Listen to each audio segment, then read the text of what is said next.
أبي القاسم محمد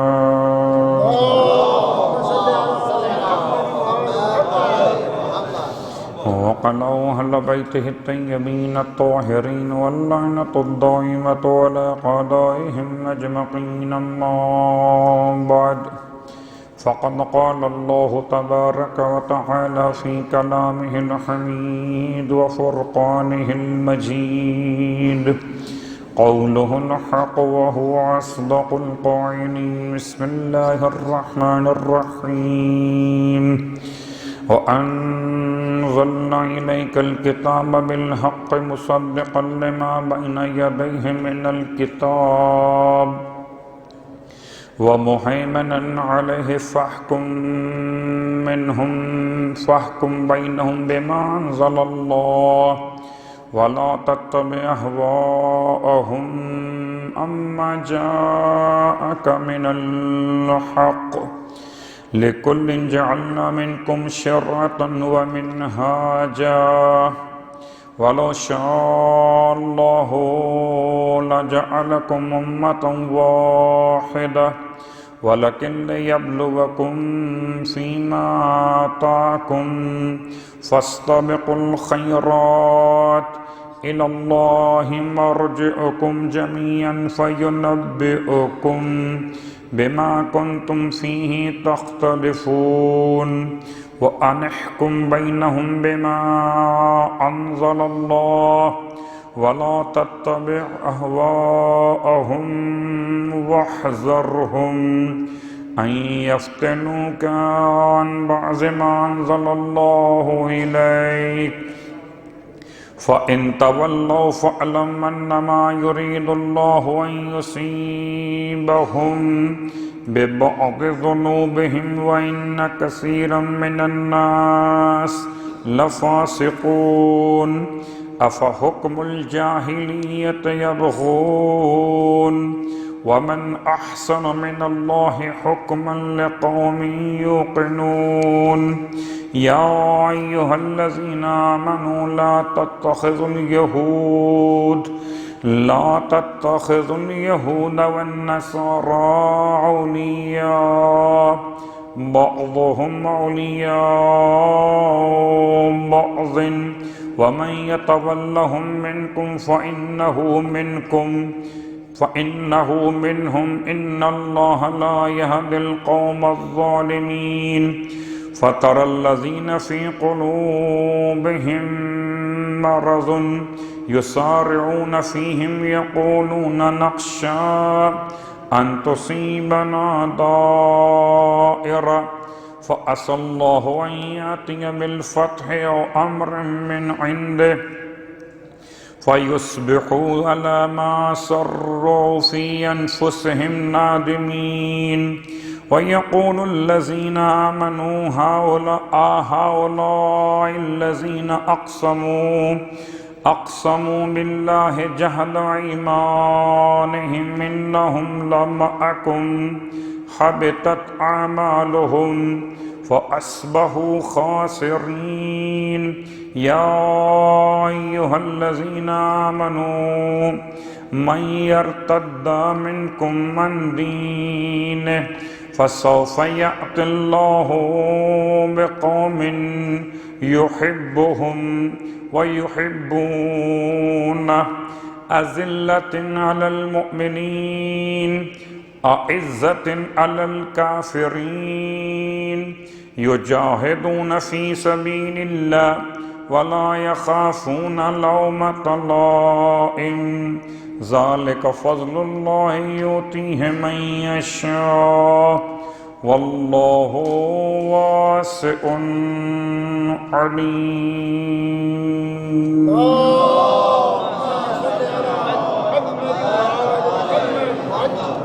تمام تعریفیں اس پروردگار کے لیے جس نے نعمت اسلام، دولت ایمان، شرف تقوی ہم سب کو عنایت فرما دیا، اور تمام ہدیہ درود و سلام و نزوات مقدسات کے لیے جن کی تعلیمات نے اسلام کو آسان، ایمان کو ممکن اور تقوی کو انسان کے دائرے اختیار میں سمجھا دیا۔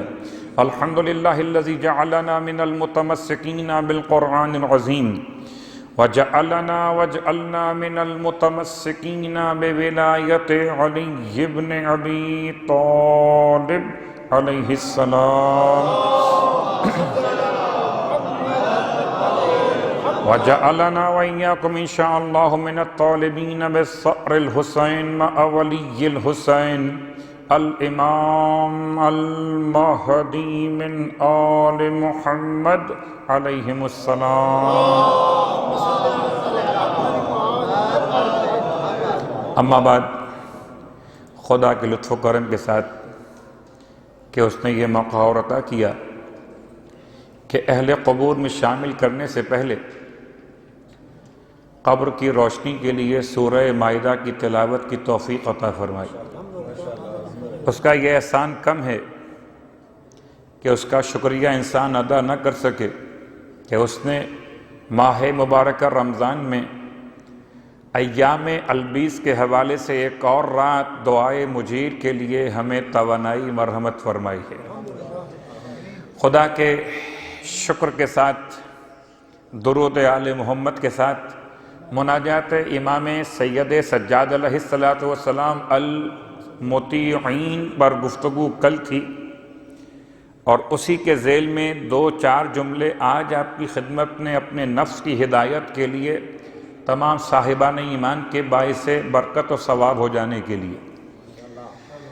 امام علیہ السلام نے کل ایک جملہ جو مناجات کا امام کا بیان کیا گیا، اللہم احملنا فی سفن نجاتک، اے پروردگار تو ہمیں سوار کرا دے اپنی نجات کی کشتیوں میں، ٹھیک؟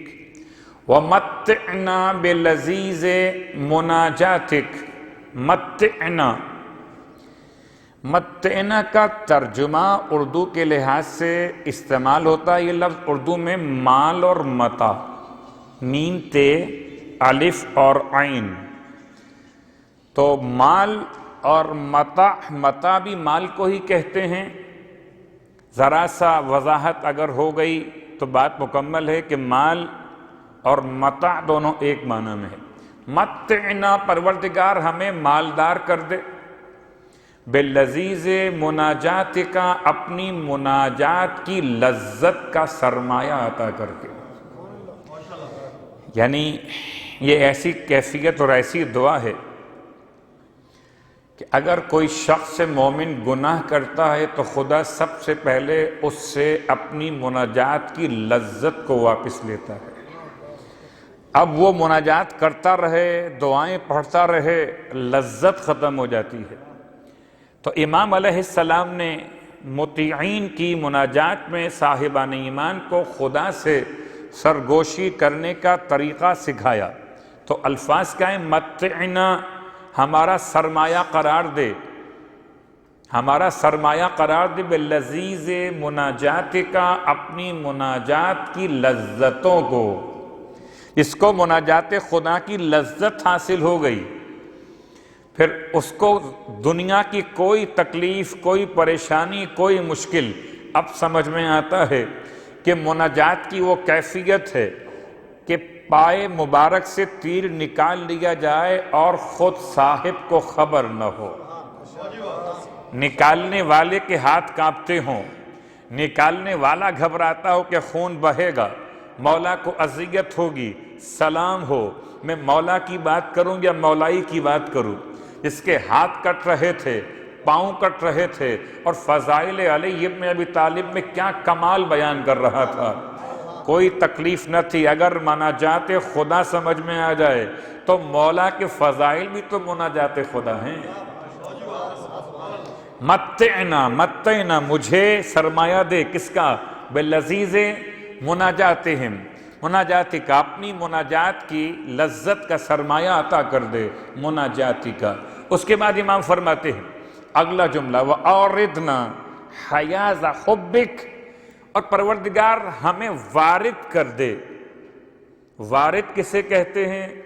وارد کا ایک ترجمہ تو یہ ہے کہ پہنچا دے، وارد کا ایک ترجمہ یہ کہ داخل کر دے، اوردنا، ہمیں داخل کر دے، حیاض حبک، اپنی محبت کے حوض میں، اپنی محبت کے حوض میں ہمیں وارد کر دے، یعنی کہ داخل کر دے، یعنی کہ ڈبو دے۔ حوض میں کیا ہوتا ہے؟ حوض میں انسان ڈوب جاتا ہے، جو پانی میں ڈوب جائے وہ مر جاتا ہے، جو خدا کی محبت کے حوض میں ڈوب جائے وہ جی جاتا ہے۔ اوردنا حیاض حبک وازقنا حلاوت ودک وقربک، اور اے پروردگار ہمیں تو ذائقہ عطا فرما دے اس شیرنی کا، حلاوہ حلو، بڑا فرق ہے۔ متعینہ کہا تھا تو کوئی ذائقہ اور ٹیسٹ بیان نہیں کیا تھا کہ مناجات کا ذائقہ بیان نہیں ہو سکتا، لیکن محبت سے ایک اور بلند منزل ہے جس کا نام ہے ود۔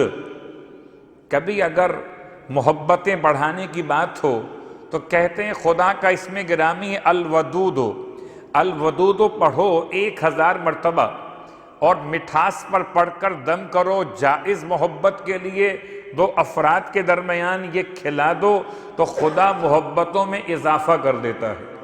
لیکن ودود کہو محبت بڑھے گی، یہ عجیب بات ہے۔ ودود اور ہے، حب اور ہے، اور اس کے لیے بہت بار آپ نے سنا بھی ہے علماء سے، ذاکرین و خطباء سے، کہ محبت میں مودت میں ایک ہی فرق ہے۔ مثال دیتے تھے، شہید کر دیے گئے خطیب اور عالم، کہ جب کبھی پانی سے نکلنے والے حیوانات پہ غور کیجئے، ایک حیوان وہ ہے جو پانی کے باہر بھی رہتا ہے، پانی کے اندر بھی رہتا ہے، اور ایک حیوان پانی میں وہ ہے جو پانی سے نکل جائے تو مر جاتا ہے۔ ان دونوں قسم کے حیوانوں کو پانی چاہیے، ایک کو محبت کے نام پر، ایک کو مودت کے نام پر۔ جو پانی کے باہر بھی زندہ رہ سکتا اسے پانی سے محبت ہے، اور جو پانی کے بغیر زندہ نہ رہ سکتا اس کو پانی سے مودت ہے۔ تو پروردگار کی بارگاہ میں امام علیہ السلام کو جملہ فرماتے ہیں کہ پروردگار تو ہمیں عطا فرما دے، کیا عطا فرما دے؟ ازقنا ذائقہ۔ کیسا ذائقہ؟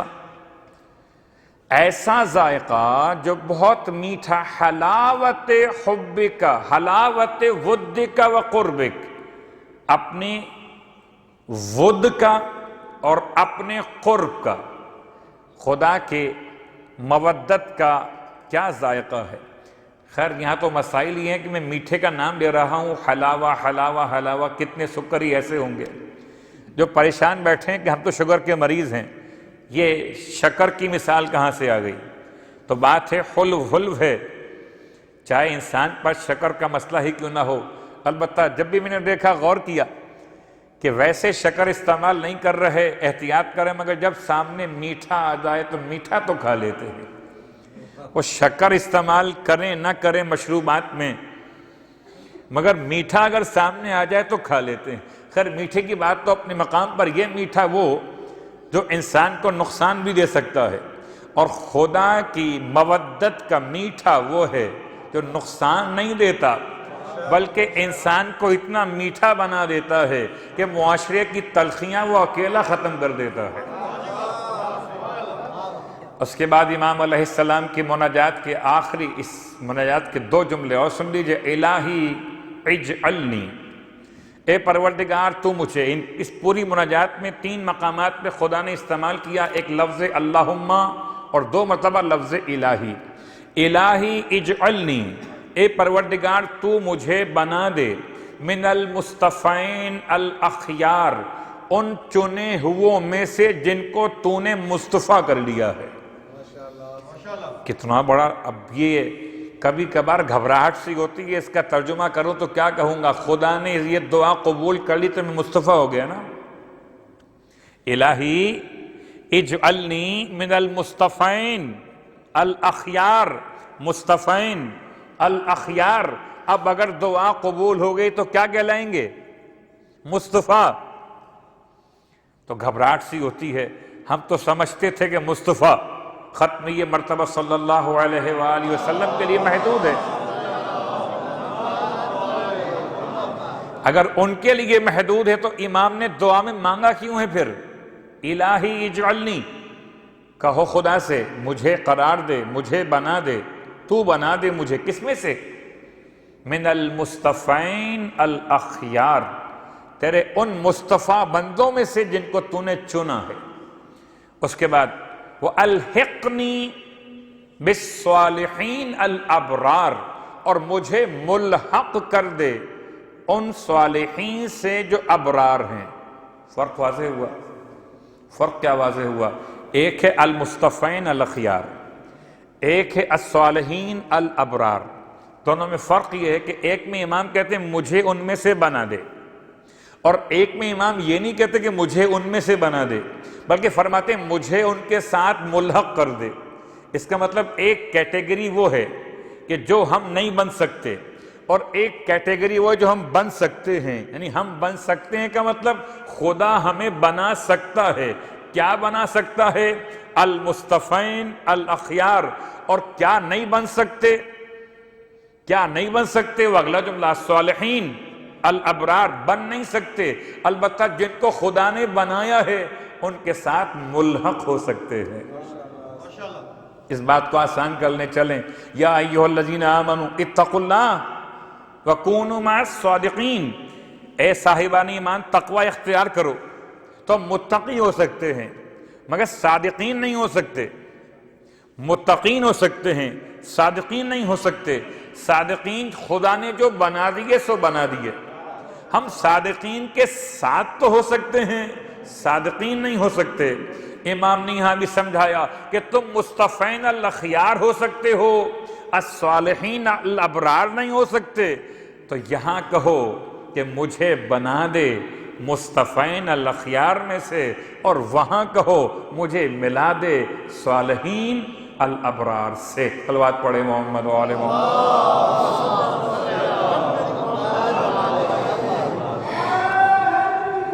یا علی۔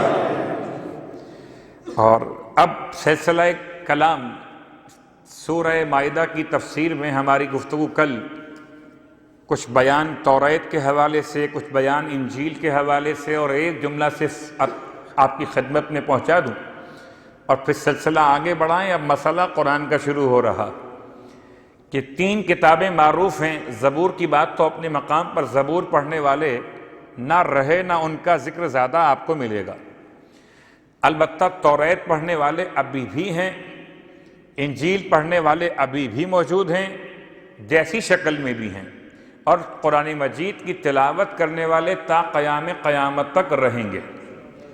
لیکن فرق کیا ہے کہ انجیل خدا نے جناب عیسیٰ علیہ السلام پر نازل کی، اور توریت کی تختیاں جناب موسیٰ علیہ السلام کوہ طور پہ لینے کے لیے گئے۔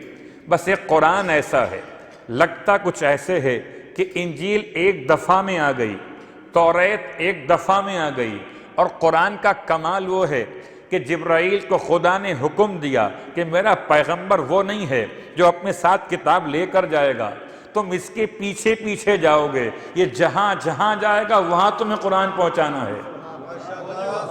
باقی انبیاء، اللہم صلی علی محمد، باقی انبیاء وہ پہاڑ پر گئے، الواح توریت لے کر آ گئے، موسیٰ علیہ السلام یہ آغوش مادر سے کتاب لانے کا اعلان کر رہے تھے۔ کچھ بچے وہ ہیں جو ساتھ کتاب لے کر آتے ہیں، اور کچھ ایسے ہیں کہ جن کے پیچھے کتاب خود چل کر آتی ہے، کہ یہ مکے میں ہو تو مکے میں پہنچانا، مدینے میں ہو تو مدینے میں پہنچانا، یہ پہاڑ پر ہو تو پہاڑ پہ پہنچانا، یہ نماز میں ہو تو نماز میں پہنچانا۔ اس لیے فرق ہے توریت و انجیل اور قرآن۔ تو بھائی یہ قرآن کا مسئلہ، وَأَنزَلْنَا إِلَيْكَ الْكِتَابَ، آیت نمبر 48 سورہ مائدہ۔ وَأَنزَلْنَا إِلَيْكَ الْكِتَابَ، اور ہم نے آپ پر کتاب نازل کی پیغمبر، بالحق، اور یہ کتاب نازل کی حق بیان کرنے کے لیے۔ فی الحال حق کا ترجمہ اتنا ہی کافی ہے، ورنہ خود حق اتنا وسیع لفظ ہے کہ زندگیاں ختم ہو جائیں حق سمجھ میں نہیں آئے۔ تو حق کے ساتھ ہم نے کتاب کو نازل کیا، مصدقا لما بین یدیہ من الکتاب، جو تصدیق کرتی ہے اپنے سے پہلے گزری ہوئی کتابوں میں تمام کتابوں کی، وَمُهَيْمِنًا عَلَيْهِ اور گزشتہ کتابوں کے احکام کی نگہداشت کرتی ہے، محافظت کرتی ہے، امین ہے، شاہد ہے۔ مہیمن کے 4 ترجمے کیے گئے، شاہد ہے، امین ہے، محافظ ہے، نگران ہے۔ تو قرآن مجید توریت کا بھی نگران ہے، زبور کا بھی نگران ہے، اور انجیل کا بھی نگران ہے، محافظ بھی، شاہد بھی اور امین بھی۔ اس کے بعد اگلا جملہ، فَاحْكُمْ بَيْنَهُمْ، حبیب پس ان یہودیوں کے درمیان فیصلہ کیجئے، بِمَا أَنزَلَ اللَّهُ، اس ہی معیار پر جو اللہ نے نازل کیا ہے، وَلَا تَتَّبِعْ أَهْوَاءَهُمْ أَمَّا جَاءَكَ مِنَ الْحَقِّ، دیکھیے حبیب ان کی خواہشات کی پیروی مت کیجیے گا۔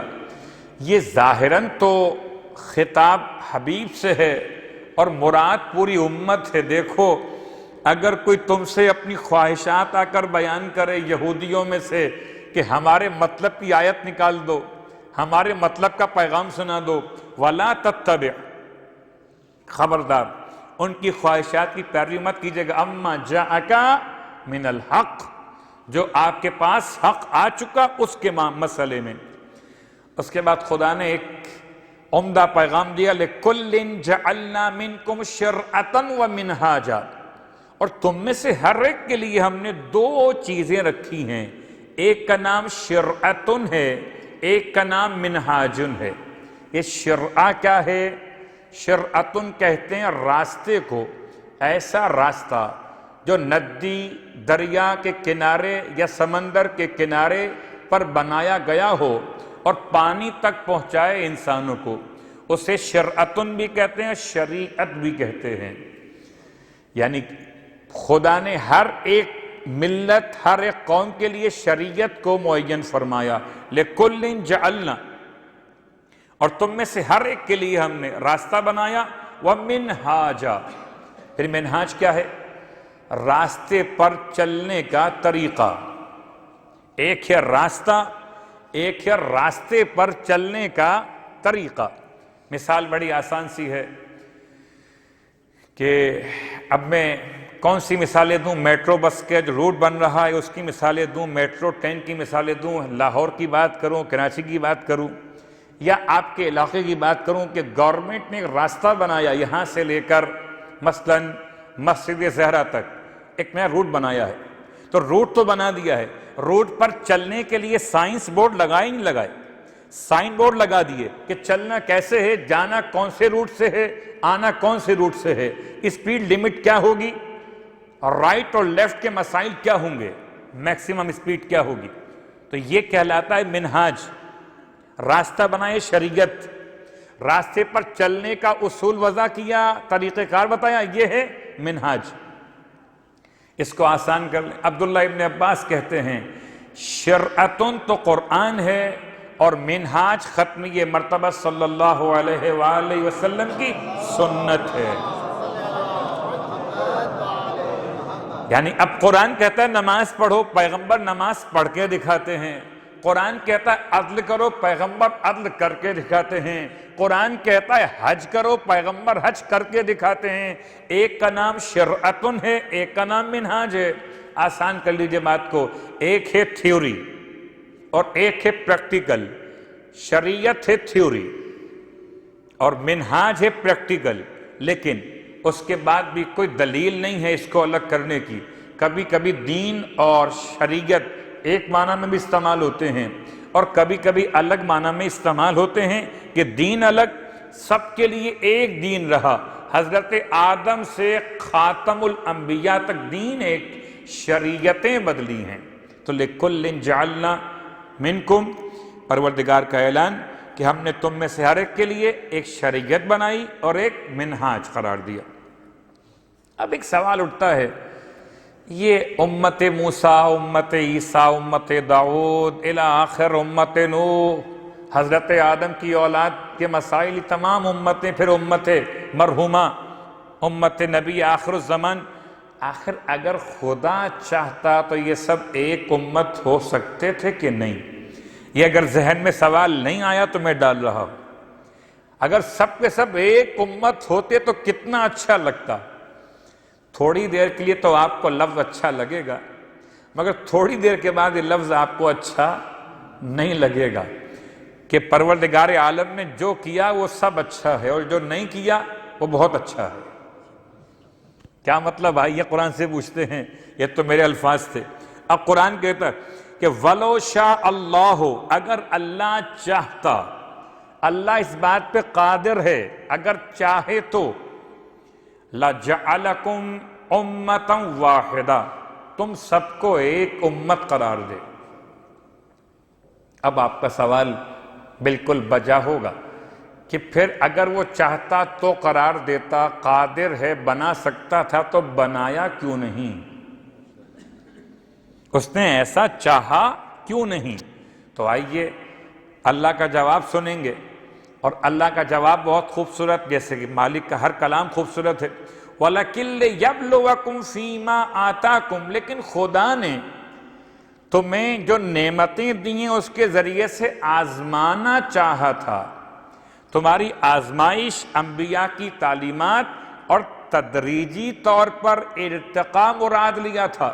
چلیے یہ تو بات تھی ترجمے آیت کی، آئیے اس کو آسان کرتے ہیں۔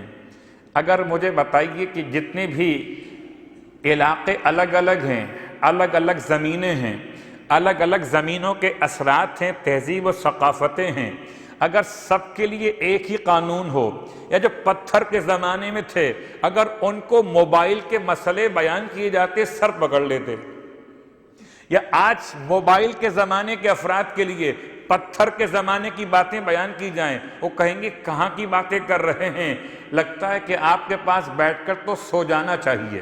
ہاں جیسے کہ ماشاءاللہ نیند تو آتی ہے نا، مشکل نہیں ہے، صلوات پڑھے محمد وعلیہ۔ تو پتھر کے زمانے کے انسان، اس کے بعد کے زمانے کے انسان، آج کے زمانے کے انسان، صرف اگر دین کو ہٹا دیجئے، صرف بات کیجئے دنیا کے مسائل کی، بات کیجئے زندگی گزارنے کے انداز کی، تو کوئی پہنتا تھا پتوں کے لباس کو، کوئی پہنتا تھا موٹے کھدر کے لباس کو۔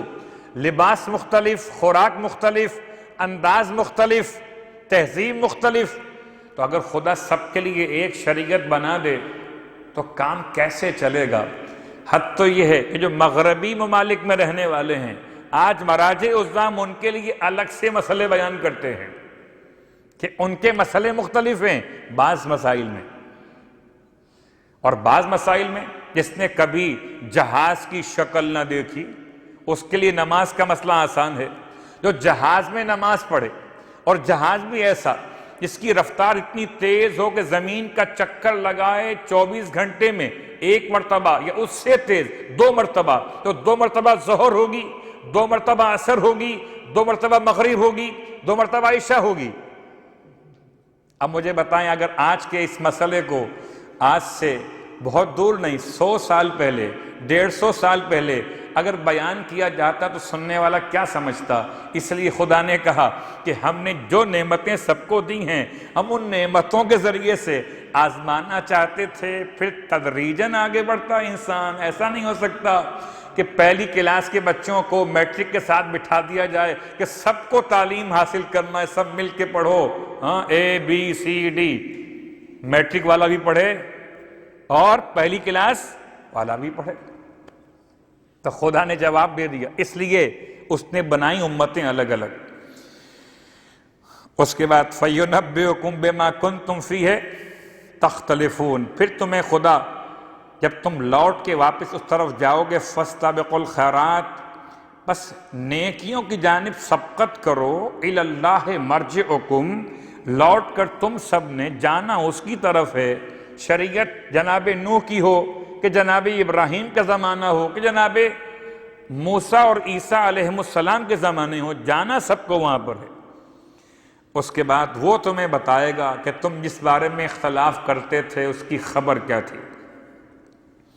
وَأَنِحْكُمْ بَيْنَهُمْ بِمَا أَنزَلَ اللَّهُ، اور پھر خدا پھر مخاطب ہے یہودیوں کے ہی مسائل میں، حبیب یہودیوں کے درمیان فیصلہ کیجئے جو اللہ نے آپ پر نازل کیا ہے، وَلَا تَتَّبِعْ أَهْوَاءَهُمْ۔ بہت خاص بات ہے کوئی یہودیوں کی، چونکہ مدینے میں یہودیوں کی سیاست، مدینے کے اطراف میں یہودیوں کا بڑا مضبوط ایک نیٹ ورک تھا، جس کو آپ خیبر کے نام سے جانتے ہیں۔ اس کے سوا بھی یہودی بڑے مضبوط تھے مدینے میں۔ وَلَا تَتَّبِعْ أَهْوَاءَهُمْ، ان کی خواہشات کی پیروی مت کیجیے گا۔ یہودیوں نے مل کر ایک میٹنگ کی تھی، اور میٹنگ کرنے کے بعد پیغمبر کے پاس آئے تھے۔ میٹنگ یہ کی تھی کہ آؤ کسی طرح چل کر پیغمبر کو ان کے راستے سے منحرف کر دیں۔ اصل مقصد ان کی اصلاح نہیں تھا، اپنے لیے کچھ نہیں چاہتے تھے، وہ پیغمبر کو ان کے راستے سے ہٹانا چاہتے تھے۔ یہ میٹنگ کی گئی تھی، اور میٹنگ کر کے پہنچے۔ ہم اور آپ ہماری کی حیثیت کیا ہے؟ جب پیغمبر کو یہود میٹنگ کر کے منحرف کرنا چاہتے ہیں تو آج کا مسلمان کیا سمجھتا ہے یہودیوں کو؟ ابھی بات آنے والی ہے یہودیوں کے بارے میں۔ تو پیغمبر کے پاس آئے اور ان سے آنے کے بعد کہا کہ ہم بڑے اشراف یہود ہیں، ہم بڑے اشراف یہود ہیں، اگر ہم ایمان لے آئے ہم، تو جو چھوٹے موٹے یہودی سب ایمان لے آئیں گے۔ اب آپ سے ہمیں ایک فیور چاہیے، آپ سے ہمیں ایک فیور چاہیے۔ وہ کیا فیور چاہیے؟ کہ آپ ہم میں اور باقیوں میں ایک فرق رکھیں گے، مطلب جو حکم ان کے لیے ہوگا وہ ہمارے لیے نہیں ہوگا، جو آسانی ہمیں ملے گی وہ ان کو آپ نہیں دیں گے۔ پیغمبر نے جملہ سنا، منہ موڑ لیا کہ مجھے تمہارا اسلام نہیں چاہیے۔ یہ اصل اسلام کے لیے تو آئے بھی نہیں تھے، یہ تو آئے تھے پیغمبر کے خلاف سازش کرنے کے لیے۔ اور بھلا خدا اپنے حبیب کے لیے کس طرح کی خبریں بیان کرتا، وَلَا تَتَّبِعْ أَهْوَاءَهُمْ وَاحْذَرْهُمْ، حبیب بچو ان سے۔ أَن يَفْتِنُوكَ، میں سوچتا ہوں کہ 1400 سال بعد یہ آیت پڑھنے کا فائدہ کیا؟ حبیب تو بچ چکے، اب کون بچے گا؟ اب حبیب کے ماننے والے بچیں گے۔ أَن يَفْتِنُوكَ عَن بَعْضِ مَا أَنزَلَ اللَّهُ إِلَيْكَ، یہ آپ کو کہیں آزمائش میں نہ ڈال دیں بعض ان احکامات کے بارے میں جو آپ پر اللہ نے نازل کیے ہیں۔ فَإِن تَوَلَّوْا، آپ تو بیان کر دیں اللہ کا حکم، پھر اگر یہ منہ موڑتے ہیں، روگردانی کرتے ہیں حبیب، تو پھر اللہ نے بھی ایک ارادہ کیا ہوا۔ ارادہ کیا اللہ کا؟ فَعْلَمْ أَنَّمَا يُرِيدُ اللَّهُ أَن يُصِيبَهُمْ، اللہ کا ارادہ بس یہ ہے حبیب جان لیجئے، بِبَعْضِ ذُنُوبِهِمْ، کہ وہ ان کے بعض گناہوں کی وجہ سے ان کو پہنچانا چاہتا ہے وہاں تک۔ اللہ اکبر۔ کبھی کبھی اگر انسان کسی توفیق کی سلب کو محسوس کرے تو خیال کرے نماز شب نہیں پڑھ سک رہا تو کوئی گناہ ہو رہا ہے، میں روزے میں تلاوت قرآن نہیں کر پا رہا تو کوئی گناہ ہو رہا ہے۔ اس گناہ کے اثرات یہ ہیں کہ خدا نے مجھ سے یہ توفیق سلب کر لی ہے۔ یہ الفاظ ان کے بارے میں، لیکن ہم سب کے لیے پیغام تھا۔ وَإِنَّ كَثِيرًا مِّنَ النَّاسِ لَفَاسِقُونَ، حبیب لوگوں میں سے اکثر جو ہیں وہ فاسق ہیں، ظلم کرنے والے، اپنے نفس پر زیادتی کرنے والے ہیں۔ أَفَحُكْمُ الْجَاهِلِيَّةِ يَبْغُونَ، کیا وہ جاہلیت کا حکم چاہتے ہیں؟ وَمَنْ أَحْسَنُ مِنَ اللَّهِ حُكْمًا، اور اللہ سے بہتر حکم کون دے سکتا ہے؟ لِقَوْمٍ يُوقِنُونَ، ایسی قوم کے لیے جو اللہ پر یقین رکھتی ہو، اللہ پر اعتماد کرتی ہو۔ اب دو مسئلے یہاں پر مولا کائنات علی ابن ابی طالب علیہ السلام کے فرمان سے فرماتے ہیں الحکم حکمان، کتاب کا حوالہ اصول کافی سے امام کی روایت، الحکم حکمان، حکم دو طرح کے ہیں، حکم الجاہلیہ و حکم اللہ، دو ہی حکم ہو سکتے ہیں، یا حکم جاہلیت ہے یا حکم خدا ہے۔ اگر کوئی حکم خدا کو چھوڑ دے اس کا مطلب کوئی دوسرا حکم نہیں قبول کر رہا بلکہ وہ جاہلیت کا حکم قبول کر رہا ہے۔ بہت غور کیجئے گا، اس کی بہت گہرائی ہے، بہت گہرائی ہے۔ جتنا ڈیپ میں، جتنا گہرائی میں سوچئے گا، اگر کوئی حکم خدا کو چھوڑ رہا ہے اور پھر کہتا ہے میں یہ عمل کر لوں، وہ فتویٰ، یہ نظریہ، وہ رائے، وہ مسئلہ، امام فرماتے ہیں حکم خدا ایک ہے، دوسرا جو حکم ہے اس کے مقابلے پر بہت غور کیجئے گا، اس کے مقابلے پر وہ جاہلیت کا حکم ہے۔ اور اب انسان چاہتا کیا ہے کہ جاہلیت کا حکم قبول کر لے، اور خدا سے بہتر کون ہے جو اس کے لیے حکم بیان کر سکے۔ یا ایھا الذین آمنوا لا تتخذوا الیہود والنصارى اولیاء، اے صاحبان ایمان، لا تتخذوا، ٹھیک، توجہ، اے صاحبان ایمان لا تتخذوا، مت بنانا، اولیاء، اولیاء کا ترجمہ کیا ہے؟ اولیاء کا ترجمہ ولایت کے بہت سارے ترجمے، ولایت کا مطلب قرب ہے، نزدیکی ہے، دوستی ہے، رابطہ ہے، اور ولایت کا ایک ترجمہ ولاء العرب، عرب ایک جملہ استعمال کرتے تھے ولا کا، یہ ولا جو آپ کے یہاں مکان وہ نہیں ولا، یہ ولا وہ والا ہے۔ وہ ولا کا معنی کیا تھا؟ اس ولا کے معنی تھے عہد و پیمان، ایگریمنٹس، ولا مانے ایگریمنٹ، عہد و پیمان۔ اے صاحبان ایمان، یہود اور نصارہ سے خبردار، کوئی ایگریمنٹ مت کرنا، عہد و پیمان مت کرنا، ان سے قربت مت کرنا، ان سے نزدیکی مت کرنا۔ اب خدا سے پوچھیں پروردگار اگر تو کہتا اہل کتاب سے مت کرنا تو کیا مذائقہ تھا؟ تو نے یہود کہا، نصارہ کہا، اہل کتاب نہیں کہا۔ اگر خدا اہل کتاب کہے تو پھر کچھ تو حیا اہل کتاب میں رہی ہوگی تو کہے گا نا کہ اہل کتاب میں بھی تو عہد و پیمان پر عمل لازم تھا، وہاں بھی تو مفادات خدا والے تھے۔ لیکن اگر خدا نے اہل کتاب نہیں کہا، یہود کہا ہے، نصارہ کہا ہے، تو مراد نہ وہ اہل کتاب ہیں کہ جو کتاب پر عمل کرتے تھے، مراد یہ والی یہودی اور نصارہ ہیں۔ خبردار اے مومنوں، یہ آیت اگر آج سمجھ میں آ جاتی بہت سے مسائل پیدا ہی نہ ہوتے، اور بہت سے مشکلات انسان کی حل ہو چکی ہوتی، کبھی ہسپانیہ کا واقعہ پیش نہ آتا، کبھی سلطنت عثمانیہ کا تخت تاراج نہ ہوتا اگر مسلمان یہودیوں کو دوست نہ بنائے ہوتے۔ یا ایھا الذین آمنوا، یہ ماضی کے تجربات بڑے تلخ ہیں، کبھی اگر تفصیل سے انسان تاریخ کا مطالعہ کرے بات سمجھ میں آ جائے، آج کی بات نہیں ہے، یہ پرانی باتیں ہیں، اور قرآن 1400 سال پہلے کہہ چکا۔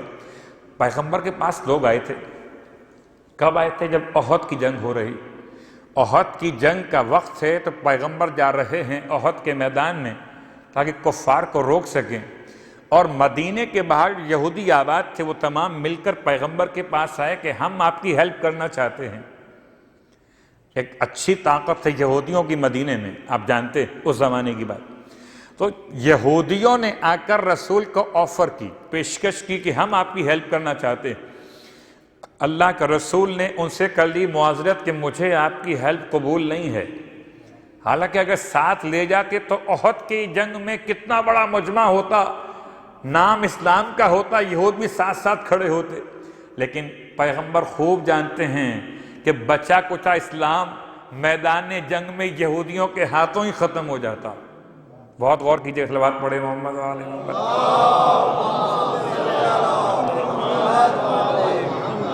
تو اے صاحبان ایمان، یہود و نصارہ کو اپنا اولیاء نہ بناؤ، یعنی ان سے معاہدے مت کرو، ان کا عہد و پیمان مت قائم کرو۔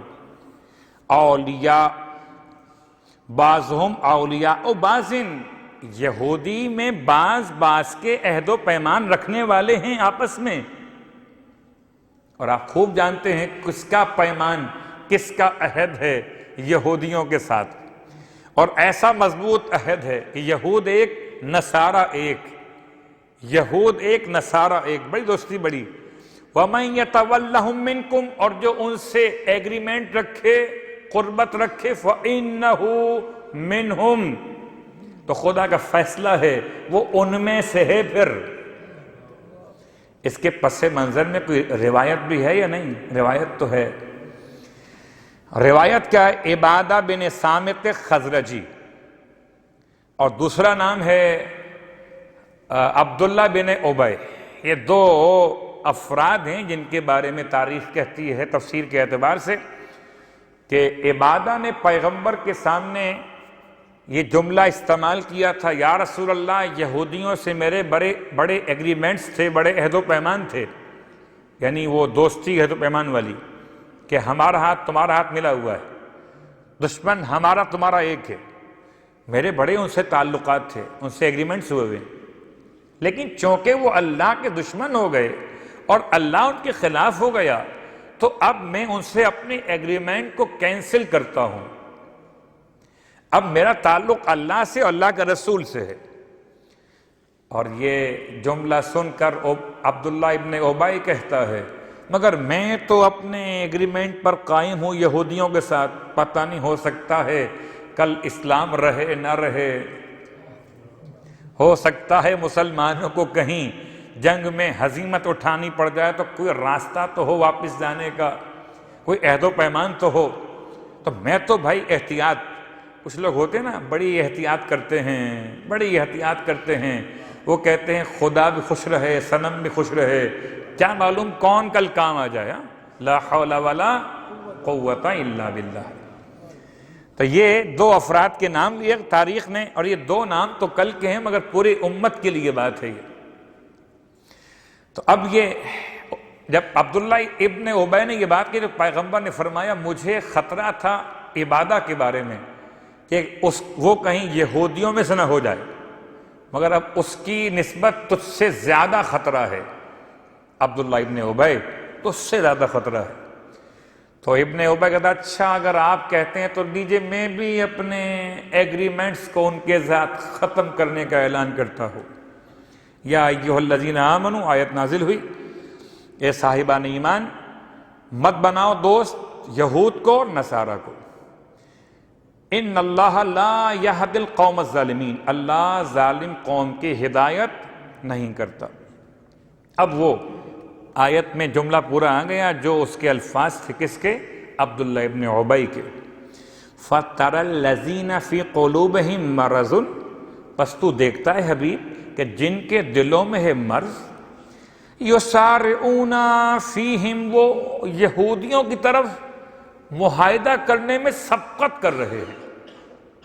یقولون، بہت غور کیجئے گا، یقولون صیغہ جمع ہے اور اس میں تفسیر میں ایک آدمی ہے، صیغہ جمع ہے اور تفسیر میں ایک آدمی۔ یقولون میں کون کہہ رہا تھا؟ یہ عبداللہ ابن ابی۔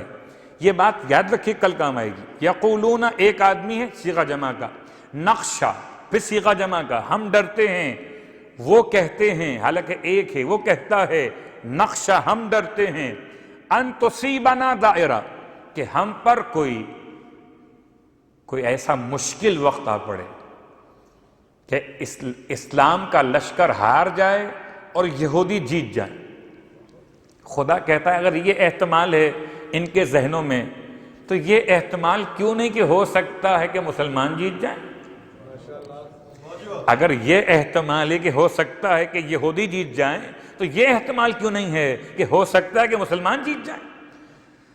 فَأَسَى اللَّهَ أَن يَأْتِيَ بِالْفَتْحِ او امر من عنده، ہو سکتا ہے کہ اللہ کی طرف سے، امید ہے کہ اللہ کی طرف سے فتح پہنچے یا اس کا حکم واقع ہو جائے۔ فَيُصْبِحُوا عَلَى مَا أَسَرُّوا فِي أَنفُسِهِمْ نَادِمِينَ، پھر یہ ہو جائیں گے اپنے دلوں میں چھپے ہوئے نفاق پر شرمندگی اٹھانے والے۔ اس کے بعد آج کی حد تک آخری جملہ، وقت ختم ہو رہا ہے، وَيَقُولُ الَّذِينَ آمَنُوا آہؤلاء، تو پھر کہیں گے مومن ان منافقوں کے لیے، آہؤلاء، یہی ہیں وہ لوگ، اقسموا باللہ، جو قسم کھاتے تھے اللہ کی، جہد ایمانہم، اپنی قسموں پر، کوشش اور ایمان کی بنیاد پر کہ ہم بالکل آپ کے ساتھ ہیں، انہم لمعکم حبطت اعمالہم، خدا کہتا ہے ان کے نفاق کا نتیجہ یہ ہے کہ ان کے اعمال برباد ہو گئے۔ فَأَصْبَحُوا خَاسِرِينَ، اور یہ ہو گئے خسارہ اٹھانے والوں میں سے۔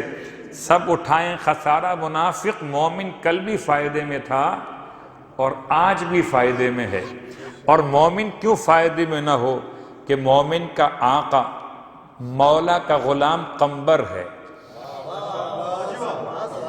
اور ایسا غلام ہے مولا کا قمبر۔ قمبر کے بارے میں آج کل گفتگو تھوڑی سی، کیونکہ بہرحال بڑی تیزی کے ساتھ وقت گزرتا ہے اور باتیں بہت زیادہ ہیں۔ قمبر لفظ کے اعتبار سے قمبرہ ایک پرندے کا نام ہے، جس کو اردو میں غالباً چندرول کہتے ہیں اور انگریزی میں لارک کہتے ہیں، LARK۔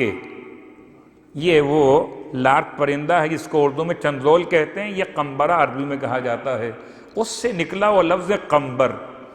تو جو پرندہ اس کے معنی کے لحاظ سے ہے، اس کا بہترین جملہ کیا ہے، یعنی اس کا ذکر خدا تسبیح کیا ہے؟ وہ کہتا ہے پروردگار جو گناہگار بندے انہیں بخش دے۔ یہ قمبرہ کے جملے ہیں، اس سے قمبر کا لفظ ہے۔ قمبر ہیں کون؟ ہندوستان کے یا حبشہ کے، اور وہی کہتے ہیں بعض لوگ کہ شاید یہ جناب فضہ کے بھائی ہیں یا ہم قبیلہ ہیں۔ قمبر اور فضہ دونوں بہن بھائی ہیں یا ہم قبیلہ ہیں، یا کم از کم ہم علاقہ ہیں، یہ بھی حبشہ کے اور وہ بھی حبشہ کے۔ تو قمبر صحابی اور رسول خدا ہیں کہ نہیں، اس میں اختلاف ہے۔ البتہ سرکار ختمیہ مرتبت کی بارگاہ میں ان کا تذکرہ موجود ہے کہ رہے رسول خدا کے زمانے میں۔ اور پھر مولائے اگر فضہ کے ساتھ ہیں تو فضہ بھی صحابیاں ہیں اور قمبر بھی صحابی ہیں۔ اور پھر مولائے متقیان کے تو ایسے عاشق ہیں، قمبر اور مولا جدا ہی نہیں ہوتے، قمبر ساتھ ساتھ ہیں، حتیٰ کہ وہ جاتے ہیں لباس لینے کے لیے، مولا 2 لباس خرید کرتے ہیں، قمبر ایک تم لے لو ایک ہمیں دے دو۔ قمبر لیتے ہیں ہلکا والا جو کم قیمت کا، امام فرماتے قمبر تم یہ چھوڑ کے یہ لے لو جو تھوڑا سا مہنگا اور قیمتی تھا۔ قمبر کہتے ہیں مولا میں غلام اور آپ آقا، آپ کے لیے وہ بہتر ہے۔ فرمائے قمبر ہم بوڑھے ہو گئے، تم جوان ہو، یہ جوانوں پہ سوٹ کرتا ہے۔ تو قمبر کا تذکرہ کہاں کہاں ہے؟ قمبر کا تذکرہ ان تمام مقامات پہ، حتیٰ کہ کبھی بات آئی سخاوت کی تو قمبر کا واقعہ ملتا ہے کہ قمبر اونٹوں کی مہار تھامے ہوئے اور مولا فرما رہے قمبر لا کے روٹی تو سائل مانگ رہا ہے۔ قمبر کہتے ہیں روٹی تلاش کرنی پڑے گی، کسی برتن میں بندھی ہوئی ہے، یعنی کپڑے میں بندھی ہوئی ہے۔ فرماتے ہیں برتن سمیت دے دو۔ کہ مولا برتن سامان میں اونٹ پر رکھے ہوئے سامان میں، کہ سامان سمیت دے دو۔ کہ مولا سامان اونٹ پہ بندھا ہوا ہے، کہ اونٹ سمیت دے دو۔ کہ مولا اونٹ قطار میں ہے، پتہ نہیں کون سا اونٹ ہے، نہیں معلوم۔ امام فرماتے ہیں بہت غور کیجئے گا، اگر یہ بات سمجھ میں آ جائے تو کل جب آنے والی آیتیں زکوٰۃ کی آئیں گی مولا کے بارے میں تو بات سمجھ میں آئے گی۔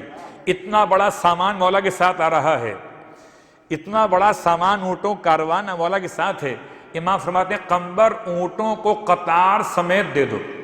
قمبر نے یہ سنا، گھبرا کے مہار چھوڑ دی۔ امام نے مسکرا کر قمبر کو دیکھا، قمبر ہوا کیا؟ قمبر کہتے ہیں مولا مجھے ڈر لگا، اب اگر میں نے کہا کہ مہار میں میرے ہاتھوں میں ہے تو کہیں آپ یہ نہ فرمائیں کہ اپنے سمیت ہی دے دو۔ قمبر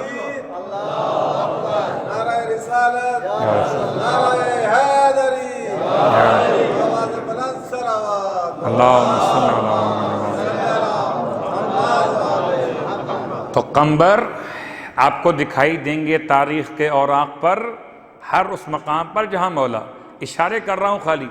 مسجد کوفہ میں بیت التشت کا واقعہ، جو خاتون کے پیٹ سے 72 مسقال کی ایک جونک کے نکالنے کا معجزہ مولا کائنات کا، کہتے ہیں مدینے میں ہوا تھا اور قمبر مولا کے ساتھ گئے تھے۔ ادھر بلایا تھا خیبر میں، اللہ کے رسول نے علی کو پکارا تھا، قمبر ساتھ گئے تھے۔ جہاں جہاں علی کو بلایا جاتا تھا قمبر گھوڑے کی مہار گھوڑے کی لگام تھامے ہوئے امام کے ساتھ ساتھ، کبھی رکاب تھامے ہوئے امام کے ساتھ ساتھ، اور پھر وہاں بھی امام کے خدمت میں حاضر تھے۔ جب امام مسجد کوفہ میں خطبہ دے رہے تھے کہ کسی نے امام کو آواز دی ہے، امام فرماتے ہیں جاؤ قمبر حجرے سے جاؤ، کسی مہمان کو لے کر آؤ۔ اب جب قمبر حجرے میں گئے دیکھا تو بڑا اونچا سانپ کھڑا ہوا ہے پورے قد کے ساتھ۔ قمبر پہلے تو ڈرے، لکھا جملہ مورخین نے، پہلے رک گئے۔ میں کہتا ہوں نہ رکے نہ ڈرے، جو سانپ سے ڈرتے ہیں وہ قمبر تھوڑی ہوتے ہیں کوئی۔ قمبر نے ہاتھ آگے بڑھایا، سانپ کو تھام لیا، سانپ نے ان سے اپنے آپ کو چھڑایا۔ گویا کہتا ہوں قمبر تو بھی غلام میں بھی غلام، کیوں تھامتا ہے مجھے، میں خود چلا آتا ہوں۔ تو یہ وہ سانپ کا واقعہ ہے جس کی بنیاد پر دروازے کا نام باب الثوبان پڑ گیا۔ مسجد کوفہ کا دروازہ باب الثوبان، جو باب فیل کہلاتا ہے حاکم شام کی خباثت کی بنیاد پر، باب الثوبان، وہاں سے اژدہا داخل ہوا۔ قمبر لینے گئے تھے، مسکراتے ہوئے آئے تھے، تو بتانا قمبر کا مزاج وہ۔ کبھی امام فرماتے قمبر مرغابیوں سے کہو اتر کے نیچے آئیں مجھ سے کلام کریں، قمبر آواز دیتے ہیں، مرغابیاں امام کے پاس آ کے بیٹھ جاتی ہیں۔ کبھی امام قمبر کو روانہ کرتے ہیں مختلف کاموں کے لیے، ہر کام میں قمبر بڑے پرفیکٹ ہیں اور بڑے اونچے قد کے ہیں، لمبے چوڑے تھے، چھوٹے موٹے نہیں تھے قد کے اعتبار سے، مرتبہ تو بلند تھا ہی۔ ایک مرتبہ حاکم شام کے پاس خط دے کر روانہ کیا گیا، حاکم شام نے لمبا قد دیکھا تو مذاقاً کہہ دیا تھا قمبر کچھ آسمان کی خبر بھی ہے۔ اتنا اونچا آدمی دیکھ کر حاکم شام نے کہا کچھ آسمان کی خبر رکھتے ہو؟ قمبر نے جواباً ایسا جواب عمدہ دیا، ہاں فرمایا خبر آسمان کی یہ ہے کہ علی ابن ابی طالب تیرے تعاقب میں ہے اور موت کا فرشتہ انتظار میں ہے۔ آسمان کی خبر یہ ہے، اور پھر قمبر کے تمام مراحل، اللہ اکبر۔ اب زمانہ جنگ جمل، صفین، نہروان، قمبر ساتھ ساتھ ہیں۔ قمبر مولا کی شہادت کے بعد بھی مولا مجتبیٰ کے ساتھ رہے، البتہ امام حسین علیہ السلام کے زمانے میں قمبر کا نام بہت کم ملتا کہ قمبر قید خانے میں تھے، شام کے قید خانے میں، شام کی حکومت کے قید خانے میں۔ قمبر کو رہائی کم ملی، رہائی نہیں ملی، بلکہ حجاج کے زمانے تک قمبر قید میں رہے، کربلا میں نہ آ سکے۔ اور حجاج بن یوسف ثقفی نے، خدا اس پر لعنت کرے، اس نے ایک دن اپنے دربار میں کہا کہ آج میں خدا کا تقرب حاصل کرنا چاہتا ہوں کہ میں علی کے محب کو قتل کروں، اور اس قتل کے ذریعے خدا سے قربت حاصل کروں۔ لوگوں نے کہا ہے قید خانے میں علی کا غلام بیٹھا ہوا قمبر۔ اس نے بلوایا قمبر کو، حجاج نے، اور بلوانے کے بعد پوچھا کیا تو ہی قمبر ہے؟ کہتے ہاں میں ہی قمبر ہوں۔ علی تیرا مولا ہے؟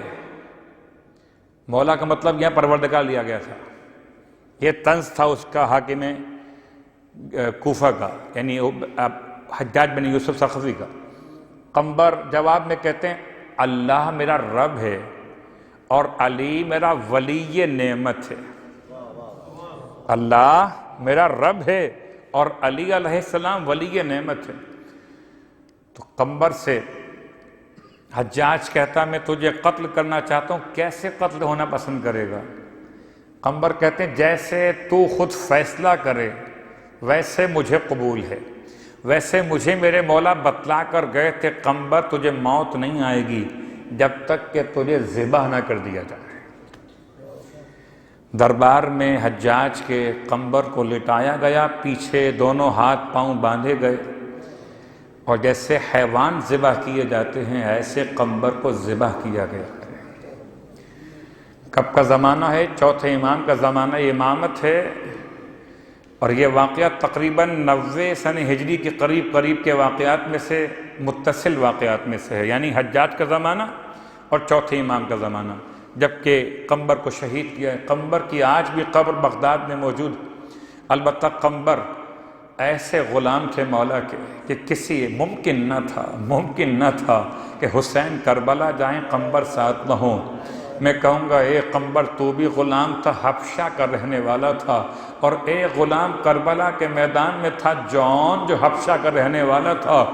سلام ہو آقا حسین پر، اپنے چاہنے والوں میں کوئی امتیاز نہ کیا، وہ مولا کائنات تھے۔ جب کسی مسئلے میں قاضی شرح کے سامنے گواہوں کو پیش کرنے کا مسئلہ آیا تو امام نے ایک گواہ کے طور پر حسن مجتبیٰ کو پیش کیا اور ان کے برابر سمجھتے ہوئے ایک گواہ کے طور پر جناب قمبر کو پیش کیا تھا۔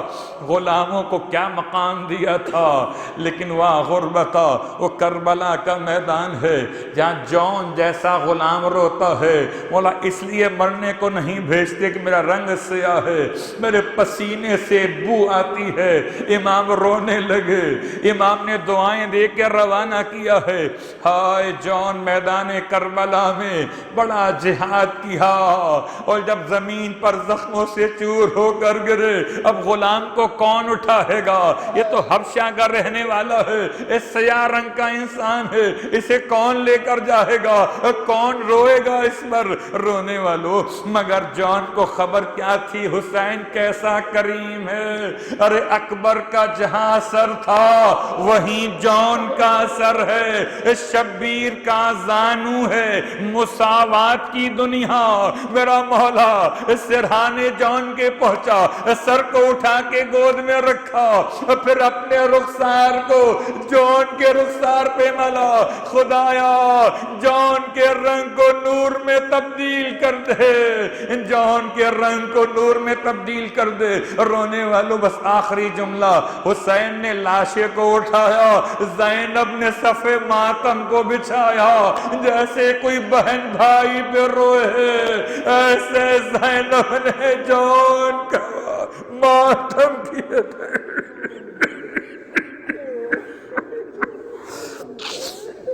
اللہ ولعنۃ اللہ علی القوم الظالمین وَسَيَعْلَمُ الَّذِينَ ظَلَمُوا أَيَّ مُنقَلَبٍ يَنقَلِبُونَ۔ بار اللہ واسطہ محمد و آل محمد کا ہماری اس عبادت کو اپنی بارگاہ میں قبول و مقبول فرما۔ بار اللہ واسطہ محمد و آل محمد کا پروردگار تمام حاضرین مجلس کی حوائج شرعیہ کو پورا فرما۔ پروردگار جناب قمبر کا واسطہ، پروردگار ہم تمام علماء نے، عاشقان اہل بیت، پروردگار تمام کو مولا کائنات کی شفاعت نصیب فرما۔ پروردگار قمبر کا واسطہ میرے مالک، مرتے دم تک مولا کائنات کی محبت میں سانسیں لینے کی توفیق عطا فرما۔ وہ سانس ہی عطا نہ فرما جو مولا کی محبت کے بغیر آ رہی ہو۔ بار اللہ واسطہ محمد و آل محمد کا میرے مالک تمام تر بیماروں کو شفاء کاملہ عطا فرما۔ خاص طور سے حاضرین میں، حاضرین کے اعزہ میں، ان تمام کو ان کے نام دیے گئے تحسین بی بی اور ہمارے مظفر بھائی تمام کو شفاء کاملہ عطا فرما۔ بار اللہ واسطہ محمد و آل محمد کا پروردگار مرنے سے پہلے کربلا معلیٰ کی زیارت نصیب فرما، مرنے کے بعد کربلا والوں کی شفاعت نصیب فرما۔ پروردگار یہ 14ویں شب ہے اور ایک اعتبار سے 14 رمضان حضرت مختار ثقفی کا روز شہادت بھی ہے۔ پروردگار مختار خون حسین کا انتقام لینے والے تھے میرے مالک، ہمیں بھی خون حسین کے انتقام لینے کے لیے امام زمانہ کے غلاموں میں شامل فرما۔ ایک مرتبہ سورہ الحمد کی تلاوت کی التماس۔ آج کی افطار کا اہتمام برادر ابراہیم جعفر اور برادر شبیر دھام جی کی جانب سے تھا۔ مرحوم محمد عبداللہ جعفر، مرحومہ کلثوم عبداللہ جعفر، مرحوم عبدالحسین دھام جی اور مرحوم رمضان علی ناتھو، مرحومہ خورشید بانو عبدالحسین اکبر، رضوان علی ابن محسن مختار حسینی شہید اور تمام شہداء کو، تمام مرحومین کو یاد فرماتے ہوئے رسال فرما دیجیے۔ بسم اللہ الرحمن الرحیم، الحمدللہ رب العالمین الرحمن الرحیم مالک صراط المستقیم صراط الذین انعمت علیہم غیر المغضوب علیہم۔ آج کے اعمال میں شیخ عباس قمی نے جو اعمال لکھے شب 14 کے حوالے سے، وہ دو رکعت کر کے 4 رکعت نماز ہے۔ اس میں ہر رکعت میں علم کے بعد سورہ مبارکہ یاسین، سورہ مبارکہ ملک اور سورہ مبارکہ توحید، بالکل ویسی نماز جیسی آپ رجب اور شعبان کی 3 راتوں میں پڑھ چکے ہیں، ایام 20 کی راتوں میں، ویسی نماز آج کی رات میں 2 اور 2 4 رکعت نماز ہے۔ اس کے علاوہ دعائے مجیر، غسل اور زیارت آج کی رات میں شیخ عباس قمی نے تو بیان نہیں کیا، لیکن کوئی کرنا چاہے تو رجا کی نیت سے غسل بھی کر سکتا ہے اور زیارت تو روز پڑھی جا سکتی ہے، اس میں کوئی مذائقہ نہیں ہے۔ خدا ہم سب کی دعائے مجید کی تلاوت